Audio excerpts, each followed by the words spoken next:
যেসব আমল মুমিনকে জাহান্নাম থেকে দূরে রাখবে। মুমিনের চূড়ান্ত সফলতা হল আল্লাহর সন্তুষ্টি ও জাহান্নাম থেকে মুক্তি। একজন মুসলমানের জীবনের একমাত্র লক্ষ্যও হল মহান আল্লাহকে খুশি করা, জাহান্নাম থেকে নাজাত পেয়ে জান্নাতে প্রবেশের উপযুক্ত হওয়া। তাই তো প্রত্যেক সচেতন মুমিন সর্বদা মহান আল্লাহর ইবাদতে মগ্ন থাকার চেষ্টা করে, তাকওয়া অবলম্বন করে। কিভাবে আল্লাহকে পাওয়া যায়, জাহান্নামের ভয়াবহ আগুন থেকে মুক্তি পাওয়া যায়, তা নিয়ে চিন্তা করে। সাহাবায়ে কিরামের মধ্যে এই চিন্তা প্রকট ছিল, তাই তো তারা সুযোগ পেলেই নবীজি সাল্লাল্লাহু আলাইহি ওয়াসাল্লামকে এসব বিষয়ে প্রশ্ন করতেন। তেমনি একজন সাহাবী হজরত মুয়াজ ইবনে জাবাল রাদিয়াল্লাহু আনহু। তিনিও একদিন নবীজি সাল্লাল্লাহু আলাইহি ওয়াসাল্লামকে এমন একটি প্রশ্ন করেন, যার উত্তরে নবীজি সাল্লাল্লাহু আলাইহি ওয়াসাল্লাম উম্মাহকে মুক্তির গুরুত্বপূর্ণ পথগুলো একসঙ্গে বাতলে দিয়েছেন।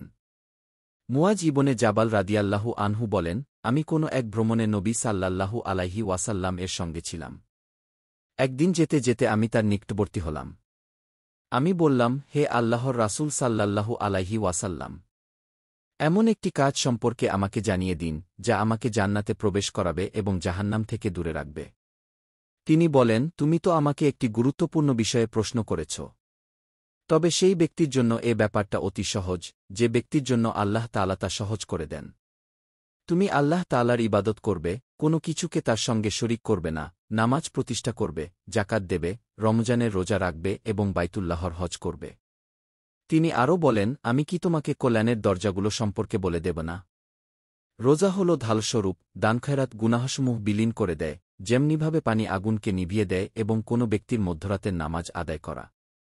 তারপর তিনি এই আয়াত তিলাওয়াত করেন, তাদের দেহ পাশ বিছানা থেকে আলাদা হয়ে যায়, তারা তাদের প্রভুকে ডাকে আশায় ও ভয়ে, এবং আমি তাদেরকে যে রিজিক দান করেছি তা থেকে তারা ব্যয় করে। কেউই জানে না তাদের জন্য নয়নপ্রীতিকর কি লুকিয়ে রাখা হয়েছে তাদের কৃতকর্মের পুরস্কারস্বরূপ। সূরা সিজদা আয়াত ১৬-১৭। তিনি আবার বলেন, আমি কি সব কাজের মূল, স্তম্ভ ও সর্বোচ্চ শিখর সম্পর্কে তোমাকে অবহিত করব না? আমি বললাম, হ্যাঁ ইয়া রাসূলুল্লাহ। তিনি বলেন, সব কাজের মূল হল ইসলাম, স্তম্ভ হল নামাজ এবং সর্বোচ্চ শিখর হল জিহাদ। তিনি আরও বলেন, আমি কি এসব কিছুর সার সম্পর্কে তোমাকে বলব না? আমি বললাম, হ্যাঁ হে আল্লাহর রাসূল। তিনি তার জিহ্বা ধরে বলেন, এটা সংযত রাখ। আমি প্রশ্ন করলাম, হে আল্লাহর নবী, আমরা যে কথাবার্তা বলি এগুলো সম্পর্কেও কি পাকড়াও করা, জবাবদিহি হবে?